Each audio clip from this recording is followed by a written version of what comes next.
what I described him as earlier. Just like the epitome of a big leaguer, right? He doesn't complain about being injured. He plays at the most brutal position for 15 plus years. I've seen him grind in the training room, trying to play.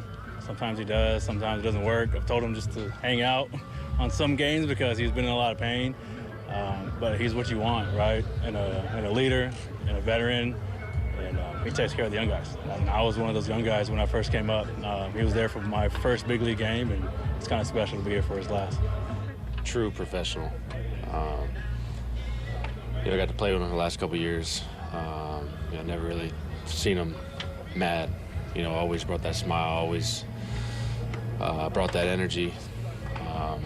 Just an unbelievable teammate. I think, a lot of people don't see it because, they're not in the clubhouse, but what he brings to the clubhouse and what he means to the younger guys, the younger catchers, even myself, I think, just seeing how he, handles himself and brings his, that energy and that positivity to a ball club, that's things you can't, teach. You can't teach that. And, it was very emotional for him, obviously. He's been playing for a long time, and, I think a lot of guys and a lot of people, across this league respects him, for that. So it's going to be a pretty cool, moment for him.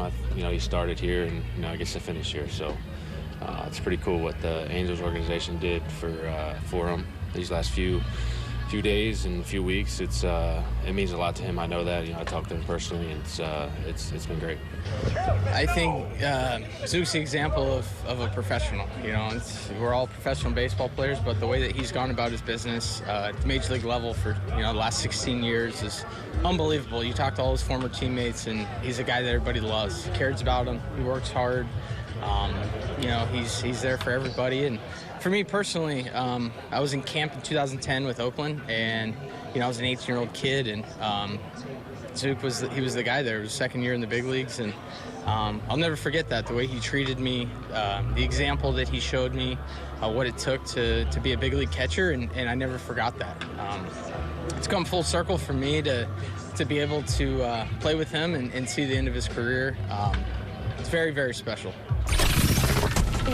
You can tell how much Kurt Suzuki means to his teammates. Bobby, hearing Mike Trout use words like energy and positivity. He was an all-star. He's won a World Series, but he's got a World Series personality, too, a championship personality off the field. You were telling me before we did this pregame show. Tell us more about that, Bobby. I really like the way you say a World Series, an MVP. They're saying he's the true professional. Well, understand, he came to the big leagues with the hardware, right? He was a star college player right here at Fresno State University. He got the Johnny Bench Award. He came, he was the hot shot. And when he was that person, when he was the father at 39 years old, who was going to mentor other people through their tough times. He was the same person. He was the guy who knew the difference between right and wrong. He was the guy who turned on the lights when it was too dark and dimmed them when the lights got too bright.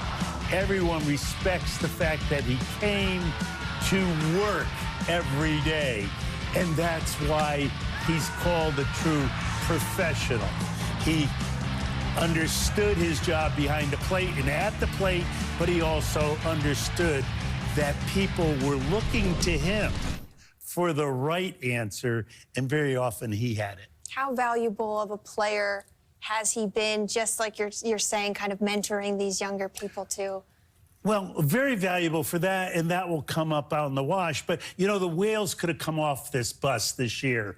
There was a lot of turmoil. They needed leadership in that clubhouse, and he provided it. Well, it's the second to last game of the season. A happy birthday to Kurt Suzuki. More on him.